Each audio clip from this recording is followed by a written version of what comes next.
오늘 조금 전이죠. 12.3 비상계엄과 관련한 윤석열 전 대통령에 대한 첫 법원의 판단이 나왔습니다. 법원은 윤 전 대통령의 체포방해 혐의 1심 재판에서 징역 5년을 선고했습니다. 윤 전 대통령이 경호처를 동원해 공수처의 체포영장 집행을 막은 행위를 적법한 공무집행 방해로 규정하고 실형을 선고한 건데요. 의원님, 이번 선고 내용 좀 어떻게 보셨습니까? 상당히 중형이 선고됐다. 지금 죄명도 여러 가지고 범죄 혐의도 여러 가지인데 사실은 그 용산 대통령 관저에 네. 체포영장 집행할 때 경호처 직원들을 동원해서 그 영장 집행을 저지한 거. 네. 그게 이제 특수공무집행 방해죄다라고 해서 이 부분에 대해서는 징역 5년을 구형했고 나머지 결혼 국무회의 때 국무위원들 다 불러가지고 심의권을 방해했다거나 계엄 선포문을 사후에 작성하고 마음대로 폐기했다거나 네. 또 외신을 허위로 공부했다거나 비합본 기록을 삭제했다거나 이런 것들은 조금 곁다리에 해당하고 요거까지 다 합쳐가지고 5+5 해서 10년 구형을 했어요. 네. 근데 특수공무집행방해, 특수란 거는 다수의 힘을 이용해서 그러니까 경호처 직원들이 한 사람은 아니지 않습니까? 여러 사람들이잖아요. 거기다가 또 위험한 물건을 소지하고 해서 특수공무집행방해인데 법원에 가중인자까지 포함을 하면은 양형 기준이 제가 찾아봤는데 네. 1년에서 4년이에요. 네. 근데 이걸 포함해서 일부 조금 무죄가 나왔습니다만 전체 다 5년으로 했다는 건 상당히 중형이 선고됐다라고 보여지고 특히 재판부가 그 양형 이유를 낭독함에 있어서 대통령으로서 그 책임을 방기한 잘못이 크다. 이런 취지로 얘기를 한 것 같아요.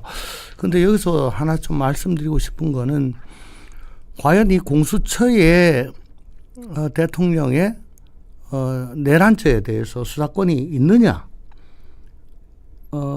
윤석열 전 네. 대통령 측에서도 이걸 계속 주장을 했거든요. 네. 그리고 기억하시겠습니다마는 지기현 부장판사가 작년 초에 구속 취소를 하고 석방을 시킨 적이 있었습니다. 그때 두 가지 이유가 있었는데 하나는 구속 기간 영장 청구하는 기간을 계산함에 있어가지고 실효할 것인가 네. 아니면 난로할 것인가 이게 하나 문제였고 두 번째는 과연 공수처에 대통령의 내란죄에 대해서 수사 권한이 있느냐 네. 이것도 없는 거 아니냐 의심스럽다라고 네. 하면서 그때 구속 취소를 했어요. 이게 무슨 얘기냐면은 대통령에 대해서는 내란죄는 수사권이 지금 공수처나 검찰이나 없습니다. 경찰은 다 있고요. 네.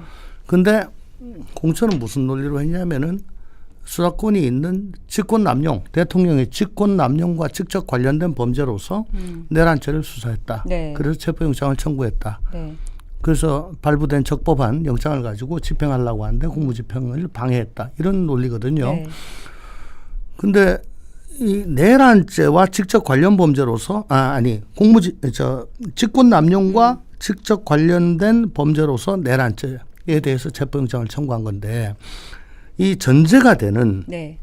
직권남용에 대해서는 대통령은 내란 외환의 죄를 제외하고는 소추되지 아니한다는 게 있기 때문에 그럼 이 소추할 수 없는 직권남용죄를 가지고 타고 올라가서 내란죄까지 체포영장을 한 게 맞느냐에 대해서는 사실 이거 좀 무리 아니냐는 얘기가 많았고 지기현 부장도 그런 논리였던 걸로 네. 저도 기억하고 저도 또한 같은 생각이었는데 오늘 법원에서는 소추되지 아니한다고 하지만은 그게 기소를 못 한다는 거지 수사를 못 한다는 건 아니지 않느냐라고 해서 이건 수사권이 있다라고 지금 그렇게 판단을 했는데 네. 이제 앞으로 2심, 3심 가서 이 논리가 어떻게 계속 유지가 될지 어쩔지. 두 번째, 지규현 부장이 이제 내란 본류 재판에 대해서 다음 달에 선고를 하지 않습니까? 네, 2월 19일입니까? 네. 그때 이제 이 부분이 또 다뤄지게 됩니다. 네. 그러니까 재판부가 다르니까 꼭 지금 판단에 따르지는 않아요.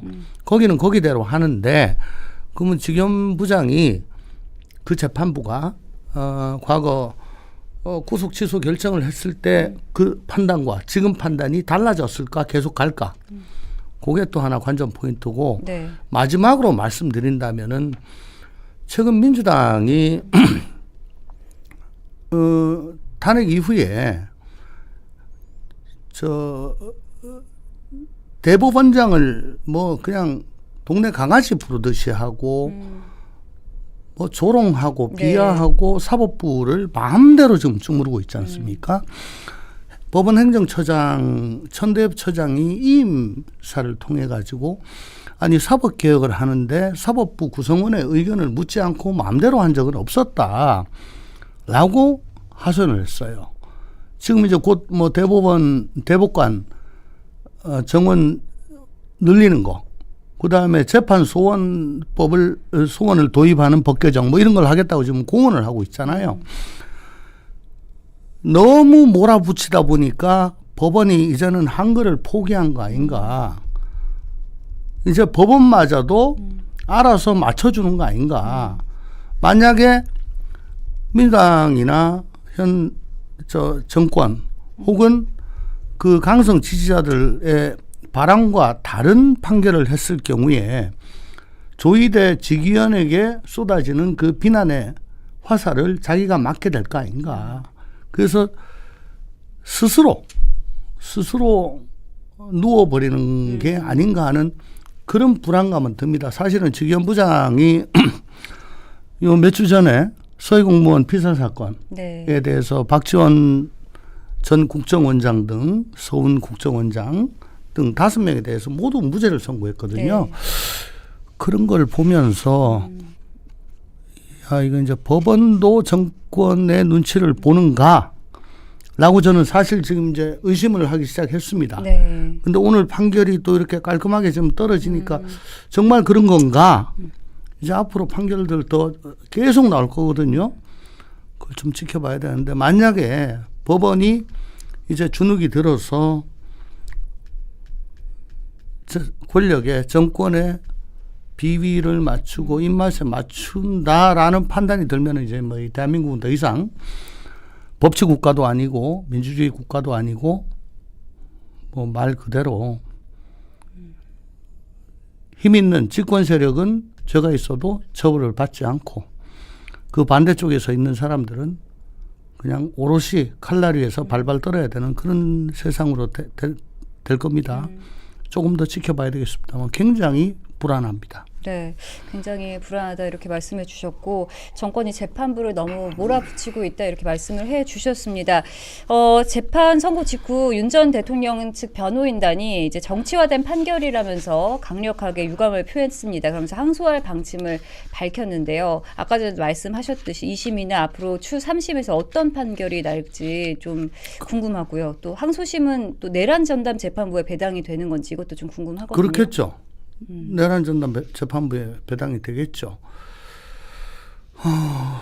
지금